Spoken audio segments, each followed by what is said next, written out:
Hello, everybody. Welcome to Rethinking Reality, Episode 16. One sec.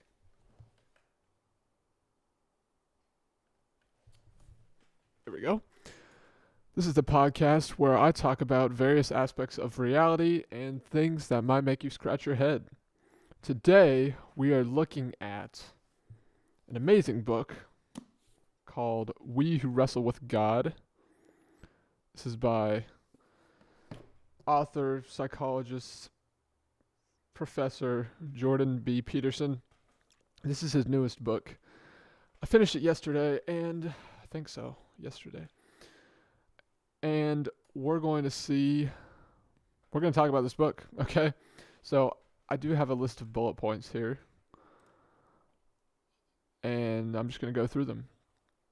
But first, let's see. I'm not sure exactly how much I'm just going to read the chapters, just so that you know what these chapters are called. So chapter 1 is called In the Beginning. Chapter 2, Adam, Eve, Pride, Self-Consciousness, and the Fall.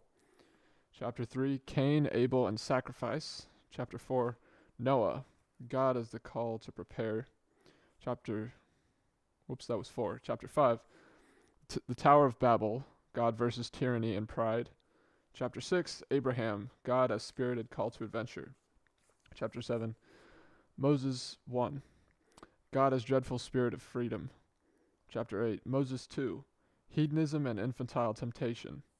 And chapter 9, Jonah and the eternal abyss. So, and then there's a conclusion after that. So, let's see here. So it took me about 5 days in total to read this book. It's about 500 pages long, including the conclusion. It's 505 pages, I think, exactly. But, yeah, and so I read, let's see, a couple weeks ago, about 2 weeks ago, I read chapter 1 one day, and then the next day I read chapter 2, and then I started reading. I was reading the TBOM, that book, which is a really interesting book, and so I read that book for a while, so I didn't touch this book for several days, and then 4 days ago, I picked the book back up. I read like 200 pages, and then I read 100 pages, and another 100 pages, roughly. So yeah, so it took me, I think, 5 days in total to read this book. And let's see, personally, as far as how difficult or easy it is to read, I found it a bit harder to read than 12 Rules for Life and Beyond Order. Not a whole lot harder. It wasn't like super difficult to read, but I did find it a bit harder to read. Also, I'll be honest, I did kind of speed read through some parts of it because I'm trying to improve my reading speed. But, I still tried to comprehend what I was reading. Let's see, some other notable things. I do feel like there's a couple times, I'm just going to give you my honest opinions on this book. I feel like there are a couple times where Jordan kind of repeats himself a little bit. I'm trying to think of an example. Well, I guess, so let's talk about like things that he mentions, I guess concepts or ideas that he mentions multiple times throughout the book. So he mentions the Luciferian intellect a number of times, as well as the concept of chaos and order, yin and yang, which he also mentions in at least 12 Rules for Life, I think. I think also Beyond Order, but I could be wrong.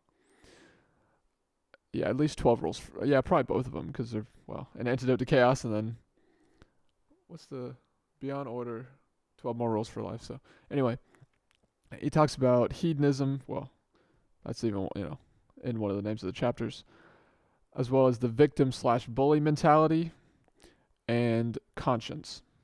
So those are all, those are the ideas that I noticed repeated, I guess, throughout the book. And so, I guess just talk a bit about each one. So the Luciferian intellect he talks about as essentially the temptation to, it's a fundamental temptation of pride, I suppose. And what it is essentially is how would you describe it? The Luciferian intellect is the desire to think, or the how do you even say it? I can't even talk. Bear with me. It feels like it's been a while since I've done a podcast. It hasn't, but it's whenever one thinks that they've essentially figured everything out and there's nothing outside of what they know. So this is also, I guess, the spirit of the tyrant, you could say, and Jordan talks about this tyranny, and it's like we figured everything out and there's nothing outside of what we know. We got it all figured out, right? And so it's a prideful temptation fundamentally because, well, essentially the person thinks that they're smart enough or knowledgeable enough to not need to learn, to not need to be open to new suggestions or ideas because they already know everything, or at least they know everything they need to know. So that's an idea mentioned a few times throughout the book. Next is chaos and order, and I guess I've already talked about this on the channel quite a bit with my video talking about AI and art, but I'll talk a bit more about it, I suppose. So now I think he actually only mentioned this once or twice in the book, maybe. I mean, no, he mentioned it multiple times. He talks about how Abraham, in the Abrahamic story, is, well, this is chapter 8. Anyway, I forget, but he talks about how Abraham is extremely comfortable living in, wasn't his father's tent. He's essentially living a very comfortable life, sleeping many hours a day and not really doing much with himself. And then God calls him out of his slumber, his life of comfort, and tells him to go out into the world, essentially. And that's, so that in a way that's Abraham having a life characterized by order and predictability. And then once he obeys God, his life changes, and his life is characterized much more by chaos and unpredictability. So there's that. But one thing that Peterson mentions about that story is that even though Abraham's life gets a lot harder, he has the adventure of his life. And he doesn't look back, I believe.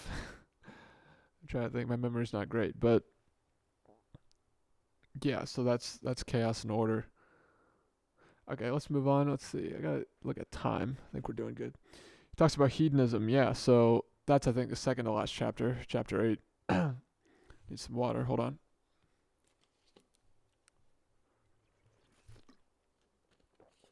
So let's see. The biblical story that Peterson talks about in this book is, I hope I'm getting this right, the Israelites and the golden calf, right? I believe that's correct. And so essentially, I hope I'm not getting this wrong, but the Israelites succumb to their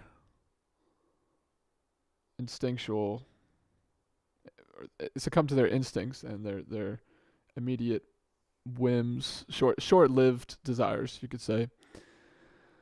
And they build this golden calf. And I'm trying to remember what the golden calf represents.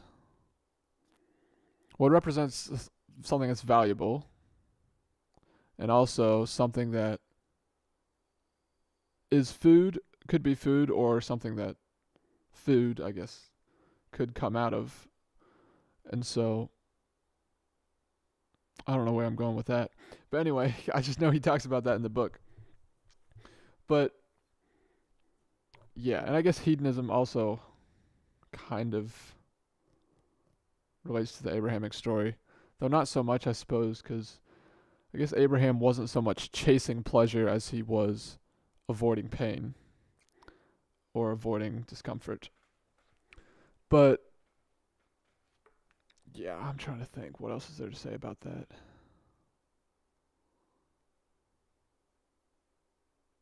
I mean, I don't know what else there is to say about that.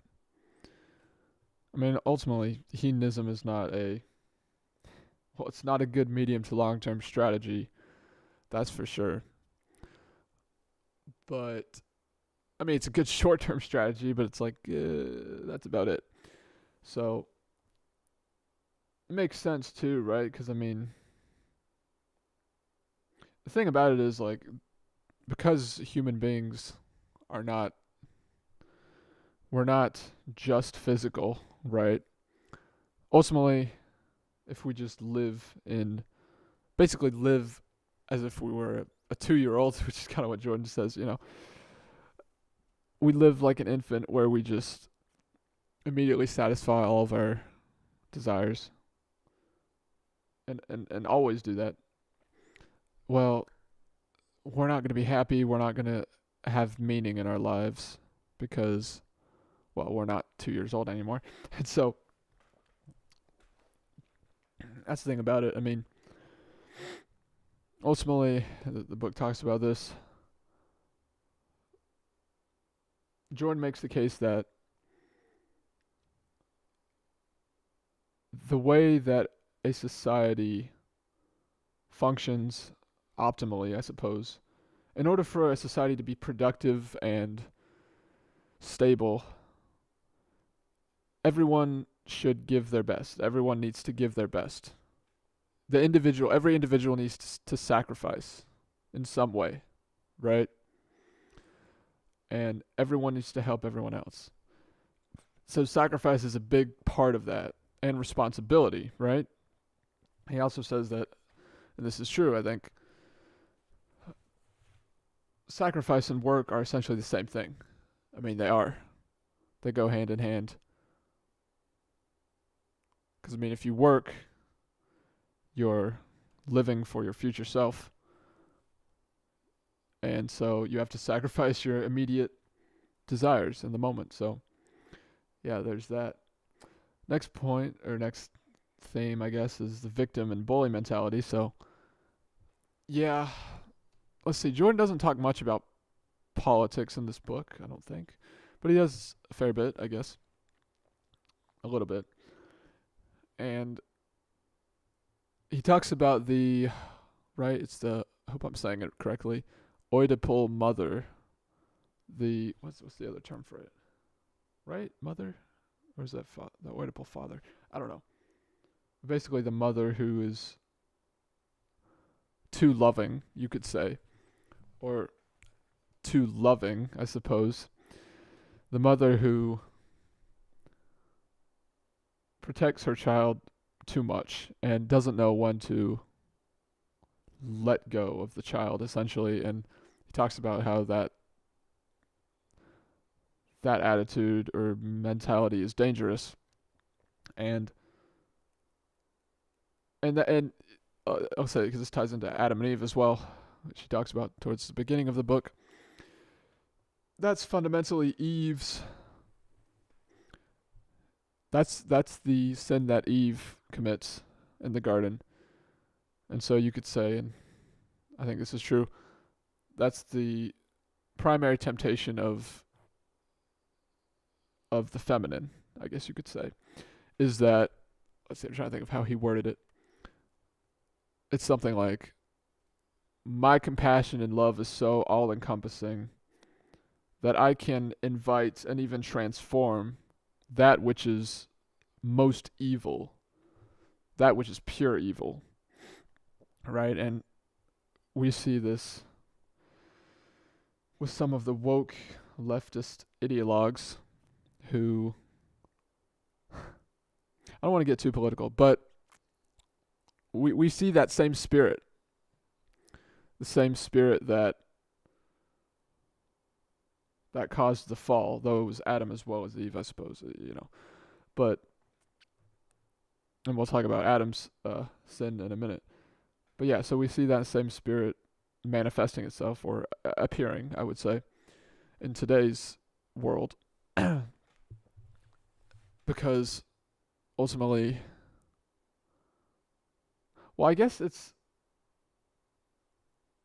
is a sin of pride in some sense, because when you do assume that you have that ability to welcome even the most dangerous and prideful and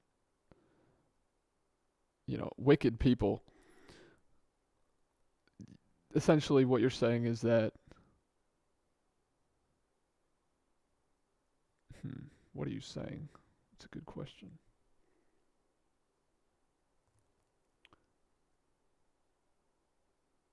I mean, you're saying that how do I word this? I'm really struggling here. I guess this is good. Making myself think. I mean, I don't know how else to put it other than you're saying that your love is so great that, I mean, it's a way for people to notice you, right? And this is what Jordan says. You're trying to bring attention to yourself when you're saying that. Look how loving I am, despite how bad the other person is. Look, I'm still able to love that person, right? So essentially, you're trying to bring attention to yourself when you say that. Now, yeah, and now we can talk about Adam as well. Oh, and also, I guess before I say that, so as far as the victim/bully mentality, this is, well, I guess I won't get into that actually, because I don't have a whole lot to say about it. But Adam's primary temptation, and what you could say is the primary temptation of the masculine, is that he believes he can, and when he was in the garden, he believed that he could name and subdue anything, right? Basically, it's again another matter of pride, in that you're saying that you can understand anything that is brought to you, I suppose, right? And so, because it's like what Eve did in the garden was she pointed out essentially certain things to Adam, and Adam would name them, right? So that's kind of how that dynamic worked, I suppose. But where Adam went wrong was he did many things wrong. He accepted I almost said apple, but we don't know it was an apple, the fruit from Eve. And I'm trying to think, sorry. So what Peterson was saying here was that essentially Adam was prideful because he assumed that he could understand anything that was brought to him, and that he just wanted to do whatever he had to in order to impress Eve, right, his wife. And so that's not a good thing to do, because you can't understand everything, right? Man is mortal and therefore limited, and though we can always expand our consciousness, we can never get to the point where we understand everything, just because we're finite. And so anyway, I got to move on because I don't have a whole lot of time left. 4 minutes. Conscience. Right. This theme. This is a theme in the book. Peterson essentially makes the case that wrestling with God is the equivalent to listening to your conscience and obeying your conscience, I suppose. And I think that makes sense to me, right? Because we know that, no other animal knows the difference between good and evil, or knows right and wrong. But humans do, right? Because we're made in the image of God. So, I gotta sneeze. Oh, dang it, man. I hate that. I get so mad when that happens. You have no idea how mad I am right now. Gosh, why? It's like my body just... Gosh dang it. I just want to sneeze if I need to sneeze. Anyway, now I gotta blow my nose soon. Whatever. So, yeah, conscience is that which calls you out into the unknown. And it is true that if you ignore that voice, you could say, eventually it does get quieter and quieter. Although I don't think it ever really goes away. Maybe it does at some point. I don't know. I suppose that's the psychopath, is the person who has no ability to feel bad for his or her actions, typically his actions. But yeah, conscience is like, it's the voice that tells you need to speak up, or you need to act, essentially, right? So yeah, that's all I have to say about that. I don't got much time left. And a couple other, well, okay, I'll say one more thing about this book is, I guess you could say this book is a bit of a call to action, because Jordan not only delves into, dissects, and analyzes, interprets, I suppose, the different biblical, some of the biblical texts, but he also says things that, well, you can tell like he's trying to get us back to the place where we are aiming at the right place, which is trying to please God, essentially, and trying to live with God, to walk with God, and to live a life of sacrifice and responsibility, and therefore, or so that we can all have a more stable society. So I agree with that. I think that's exactly right. But it's a collective thing, right? We all have to do better, right? At least a little bit better. Because right now, at least in terms of America, this place is pretty crazy. I mean, we got all types of crazy stuff going on.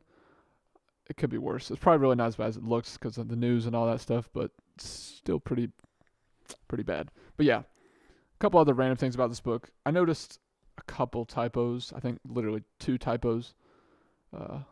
One of the words B, he was missing the B, so it was literally just the letter E on one of the words. But anyway, this book has some pretty long chapters.